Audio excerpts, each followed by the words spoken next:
이렇게 자녀를 키우면서 가장 많이 하는 말 중에 하나가 이 말인 것 같아요. 안 돼, 안 돼, 예찬아 안 돼. 이 말을 참 많이 하는 것 같습니다. 어느 날 예찬이가 저한테 와서 이렇게 얘기를 해요. 아빠는 싫고요. 할머니 할아버지만 좋아요. 그러는 거예요. 뭐 감사한 이야기이긴 하지만 왜 아빠는 싫고 왜 할머니 할아버지만 좋을까라고 귀를 딱 기울였더니 걔가 뭐라고 얘기를 하냐면 아빠는 나를 혼내요 그러는 거예요.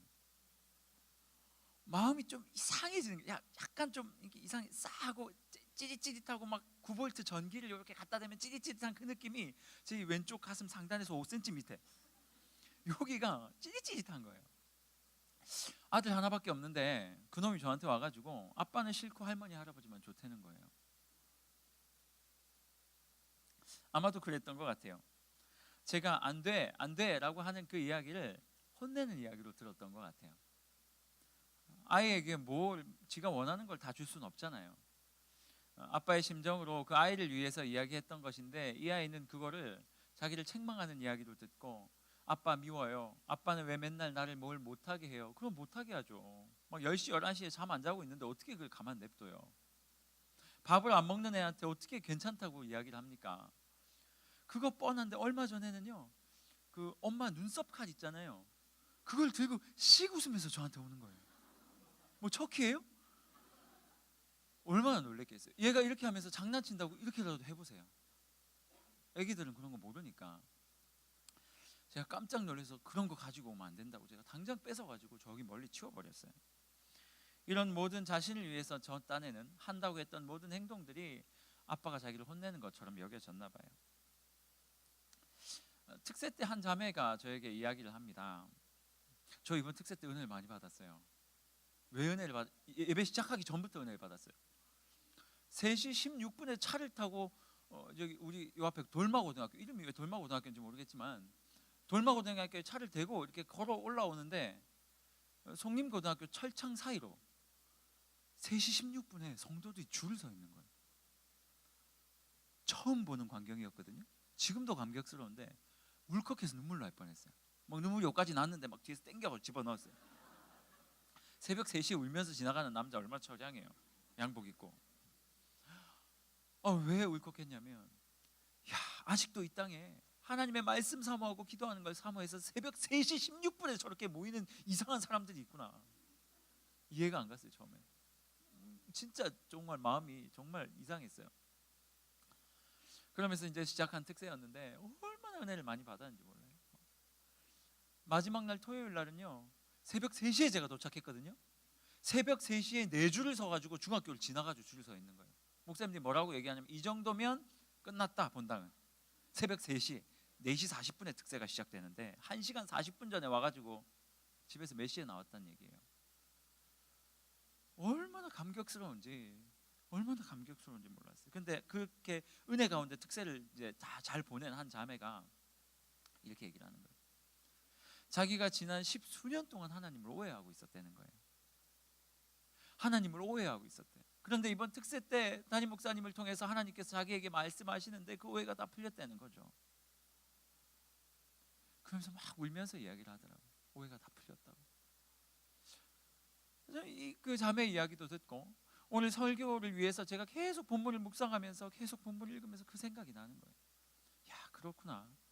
진짜 하나님께서 너를 위해서, 나를 위해서, 우리를 위해서 그렇게 말씀하시는 그 모든 것들을 우리가 정말 오해함으로 듣고 있었는지도 모르겠다. 오늘 본문을 읽으니까 참 기가 막혀요. 19절에 보니까 이렇게 말하고 있어요. 19절에 보니까 내가 말하기를, 여기서 내는 하나님이세요. 내가 어떻게 하든지 너희를 자녀 중에 두며 이 허다한 나라 중에 가장 아름다운 기업인 이 땅 이스라엘 땅을 너희에게 주리라 하였는데, 다시 말하기를 너희가 나를 나의 아버지라 하고 나를 떠나지 말 것. 하나님께서 뭐라고 말하냐면 너희를 어떻게 해서든지 내 자녀 중에 두면서 너희에게 가장 좋은 기업을 내가 선물하고 싶었다는 거예요. 이 본문을 읽는데 이 말이 있잖아요. 내가 어떻게 하든지 너를, 하나님의 마음은 네가 어떻게 생겨먹은 놈이든지, 아무리 범죄를 하든지 그럼에도 불구하고 내가 어떻게든지 너를 내 자녀들 중에서 두어서, 절대로 너를 포기하지 못하고 내 자녀들 중에 두어서 너에게 그 기업을 주겠다는 거예요. 그 아름다운 땅을, 그 소산을 너에게 주기를 원했다는 거예요. 그런데 20절에 보니까 이스라엘 족속아 마치 아내가 그의 남편을 속이고 떠남같이, 실수로 떠난 게 아니라 대놓고 속이고 떠남같이 너희가 확실히 나를 속였구나. 이스라엘 백성에게 하나님께서 진짜 좋은 걸 주길 원하셨어요. 그래서 하나님께서 그들에게 준 게 뭐냐면 율법이라는 거였거든요. 얘들아, 이 율법만 지키면, 이 율법을, 이건 너희를 사랑해서 준 거야.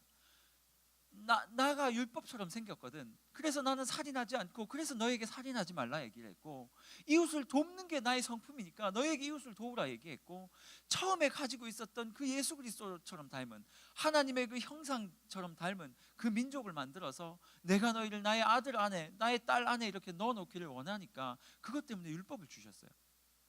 그런데 이스라엘 백성들이 뭐라고 생각했냐면 율법이 힘든 거예요. 율법을 지고 살기가 너무 힘든 거예요. 그러니까 하나님이 나를 사랑하지 않나 보다, 우리를 오히려 멍에를 지게 하셨구나. 예레미야서를 잘 읽어보면 이런 장면이 등장해요.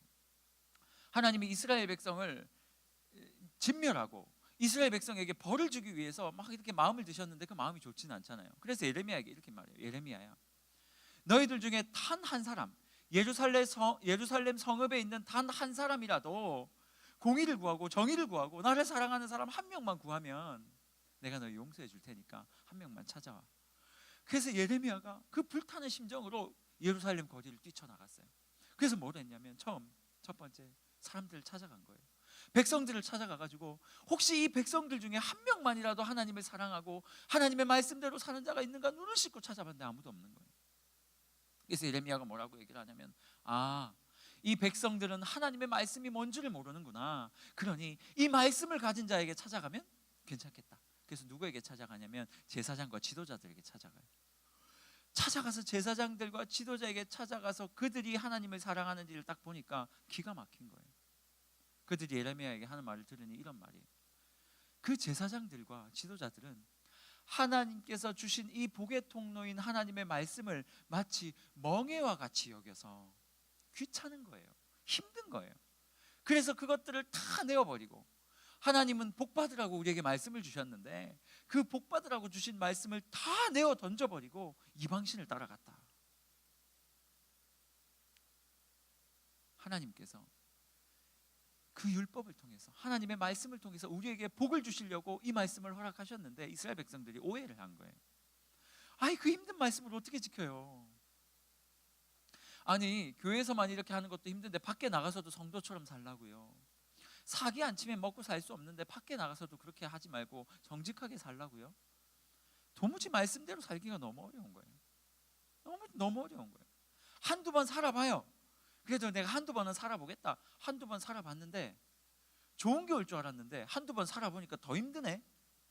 인생이 더 힘든 거예요. 말씀대로 살아보니까. 이스라엘 백성들이 이제 하나님을 오해하기 시작한 거예요. 안 되겠다.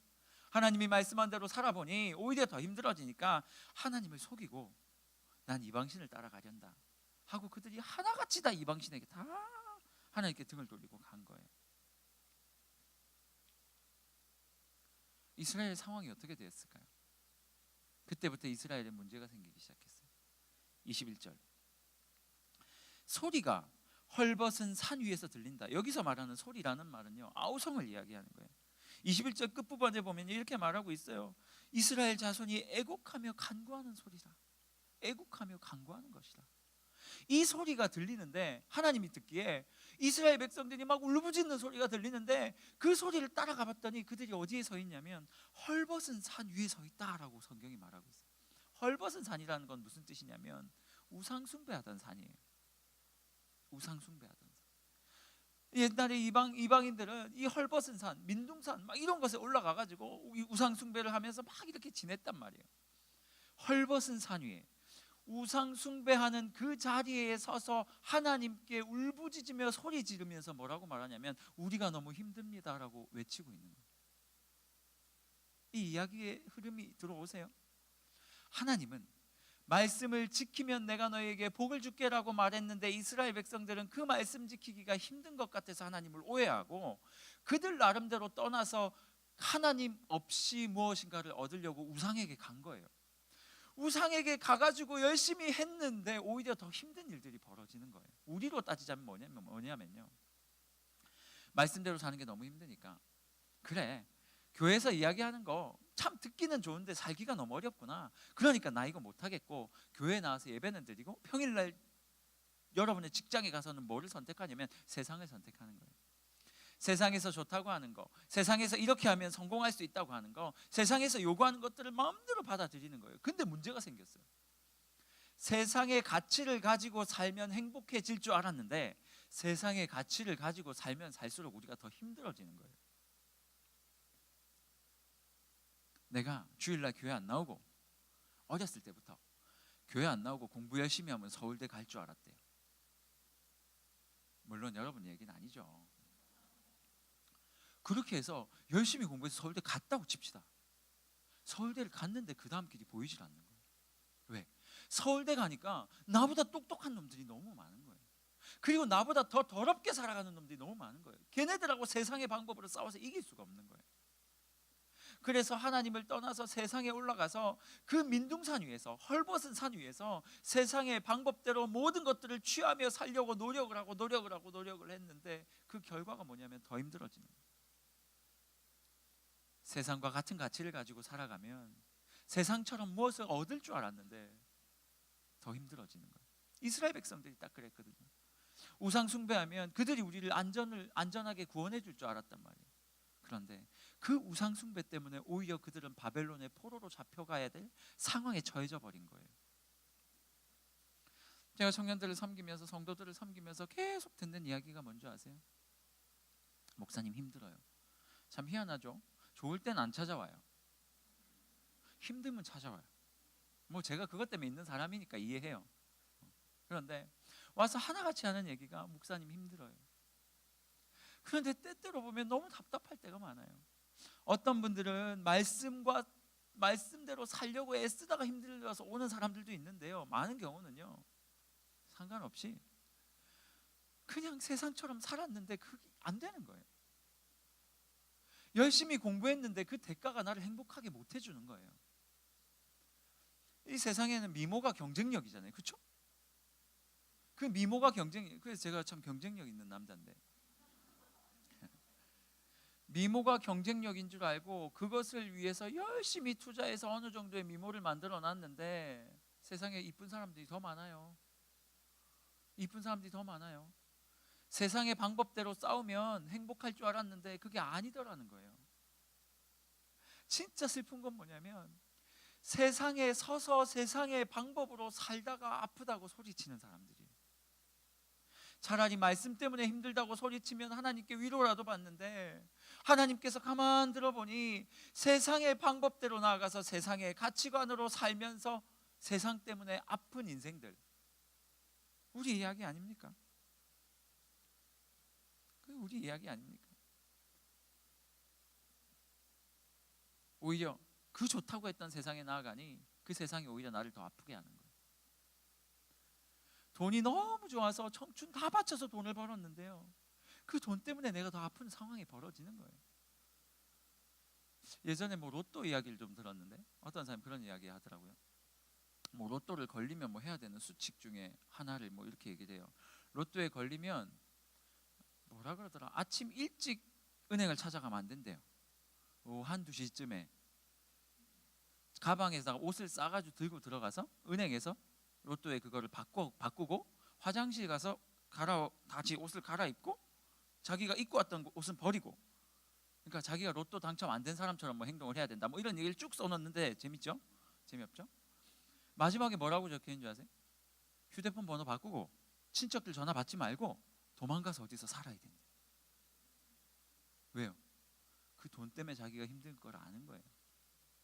웃기죠? 로또가 당첨돼서 돈이 많아지면 행복하게 떵떵거리면서 살 줄 알았는데 오히려 로또가 되면 막 전화통에서 막 불이 나서 살 수가 없대요. 친척들과의 관계 다 깨진대요. 돈 많은 집에서 하는 이야기가 뭐예요? 자식들이 돈 때문에 싸우고, 자식들이 돈 때문에 부모 버리고, 돈 때문에 내 인생이 더 나락으로 떨어지는 경우를 얼마나 세상에서 많이 이야기합니까? 마치 이런 이야기 되는 거예요. 하나님만 떠나면, 하나님께 오해해서 마음이 아파서 하나님만 떠나면, 세상의 방법대로 살면 우리에게 더욱더 많은 것들이 주어지는 줄 알았는데 오히려 그렇지 않더라. 하나님 우리에게 말씀하시는 건 뭐냐면, 이미 잘못된 가치 위에서 니네들이 아무리 기도해봤자 아무 일도 벌어지지 않는다는 거예요. 말씀으로 돌아와서 기도하는 것도 아니고, 여전히 세상에 서서 세상 위에 딱 서가지고 기도해봤자 아무것도 돌아오지 않는다는 거예요. 오늘 본문에서 우리에게 말하는 건 뭐냐면, 이토록 고통받고 아프고 힘든 인생이 그 인생에서 벗어나기 위해서 하나님 앞에 나아가야 하는데, 몇 가지 변화해야 할 것이 있는데, 그 첫 번째가 뭐냐면 하나님을 향한 인식이 전환되어야 한다라는 거예요. 이스라엘 백성은요, 하나님이 자기를 죽인다고 생각했었어요. 하나님의 율법이, 하나님의 말씀이 자기를 괴롭힌다고 생각했어요. 그래서 하나님을 떠나간 거예요. 그런데 하나님은 우리에게 뭐라고 말하냐면, 야, 내가 너의 아빠다라고 얘기를 하는 거예요. 나는 너의 아빠다. 내가 어떻게 하든지 너희를 내 자녀 중에 두고 싶은 그 아빠가 바로 나다라고 하나님께서 계속 이스라엘 자손들에게 이야기를 하는데, 이스라엘 그렇게 생각 안 하는 거예요. 하나님이 나를 낳았을지는 모르겠지만 내가 당신과 함께하는 것이 너무 힘든다는 거예요. 그래서 나는 세상이 좋사오니 세상으로 가겠다. 이 하나님과 이스라엘 사이에서 이런 줄다리기가 벌어지는 거예요.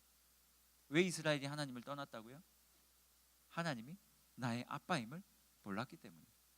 아니, 알고는 있었겠지만 그 아빠라는 개념이 모든 것들을 다 의지하고 그분 말씀만 따라가면 모든 것이 해결된다라는 이 생각을 가진, 전적인 신뢰가 없이 그분을 아빠로 그냥 인정만 했던 거죠.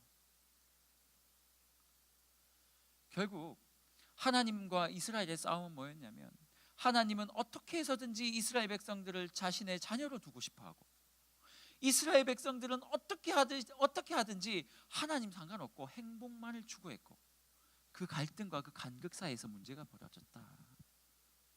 하나님은 아빠니까 자꾸 그건 하면 안 된다라고 얘기하시는데, 이스라엘은 그 안 된다라고 얘기하는 그것이 너무 싫었던 거예요.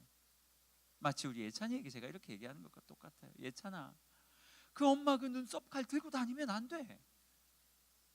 그거 들고 다니면 큰일 나는 거야. 예찬이가 자꾸 침대 위에서 뛰어요. 2번 떨어졌거든요. 한 번은 떨어지는데 완전 목이 꺾였어요. 목부터 꺾여서 떨어졌어요. 제가 너무 놀라서 가서 예찬이를 앉자마자 그 우는 애를 들고 뭐라고 얘기했냐면, 목 돌려보라고. 우는데 위로해주고 그럴 정신이 없었어요. 걔가 지금 우는 게 중요한 게 아니라 목이 꺾였을까 봐 목 돌려보라고, 아래 위로 해보라고 질질 울면서 돌리고 하더라고요. 아빠의 초점은 어디 있는 줄 아세요? 지금 예찬이가 당장 눈물을 그치는 거에 있지 않았어요. 그 아이 여기가 안 다쳤나? 그 아이가 큰 상처, 여러분 여기 다치면 어떻게 해요? 심각하면 하반신을 못 쓰잖아요. 아빠의 심정은 거기 있었어요. 예찬아, 침대에서 뛰면 안 돼. 너 2번이나 넘어졌잖아. 아랑곳하질 않아요. 그냥 뛰어요. 그냥 뛰어요. 지금 하나님이 이스라엘을 바라보고 우리를 바라보면서 하는 말씀이 그 말씀이에요. 야, 너 내가 아빠인 거 모르냐? 지금 너 그렇게 살면 안 돼. 그렇게 가면 안 돼. 하나님, 나 이게 너무 좋고 재미있어요. 그래도 그렇게 가면 안 돼. 왜냐하면 그렇게 가다 보면 너 망할 수도 있어. 나만 믿어라. 나에게 와라. 내가 시키는 대로만 했으면 좋겠다. 그러면 내가 너를 나의 자녀들 중에 두고 이 귀한 가나안 땅을 너에게 선물로 준비해 놨거든. 그러니 나에게만 오면 된다라고 하나님께서 끊임없이 부르짖는데, 우리는 어디에 서 있어요? 그 헐벗은 땅에서, 세상의 가치 위에서, 내가 원하는 대로 세상의 가치 위에서 서서 하나님께 뭐라고 말하냐면, 하나님 힘드니까 나를 도와달라는 거예요. 여러분, 하나님의 도움을 구하기 위해서는 세상의 가치에서 내려와야 돼요. 그리고 어디에 올라가야 돼요? 말씀 위에 올라가야 돼요. 저는 오늘 이 본문들을 계속 묵상하면서 어떤 마음이 들었냐면 둘 사이의 간극이에요. 여전히 세상 가운데서 힘들고 어렵고 눈물 흘리고 가슴 아픈 그 현실 가운데서 살아가는 성도들과 하나님께서 내가 너를 어떻게든지 나의 백성으로 다시 끌고 오겠다라고 하는 그 아버지의 마음, 이 간극 때문에 제 마음이 막 혼란스러운 거예요. 저도 여러분을 만나면 괜찮아요, 잘하고 있어요, 그대로 가도 돼요 라고 계속 말해주고 싶은데 하나님의 마음은 뭐냐면 그거 아니라는 거예요. 얼마 전에 한 분을 만났는데 그 이야기를 하시더라고요. 말씀대로 살아서 감격을 얻고 말씀대로 살기 시작하니까 고난만 계속 오는 거예요. 되는 일이 하나도 없더래요. 하나도 없더래요. 제가 그분께 동의를 구하지 못하고 얘기를 해서 죄송한데 누군지 모를 거잖아요, 그렇죠? 그래서 전화가 왔어요. 만나자고. 갑자기 막 만나자. 1시간 후에 만나자고. 그래서 제가 무슨 일이 있나 해서 만나자고 그래서 만났어요. 만나서 쭉 이야기를 하는데 그 말씀을 하시는 거예요. 이 서운한 거예요, 마음이. 말씀대로 하면 하나님께서 선물을 주셔야 되는데 하나님께서 그 모든 것들 다 해결해 주시리라 생각했는데 말씀대로 살아보니까 안 되는 거예요. 이전에 세상에서 원하는 대로 세상의 방법대로 했을 때는 좀 됐었대요. 근데 말씀대로 안 하니까 더 안 되더래요. 그래서 화가 나서 저한테 전화를 하신 거예요. 그리고 전화를 하고 이렇게 오는 도중에 마음이 다 풀리신 거예요. 그러면서 와서 뭐라고 얘기냐면 목사님을 위로해드리고 싶어요 이러시는 거예요. 그 하나님의 마음을 차 타고 저를 만나러 오는 그 운전대를 붙잡고 오는 그 과정 가운데 하나님의 마음을 깨달은 거예요.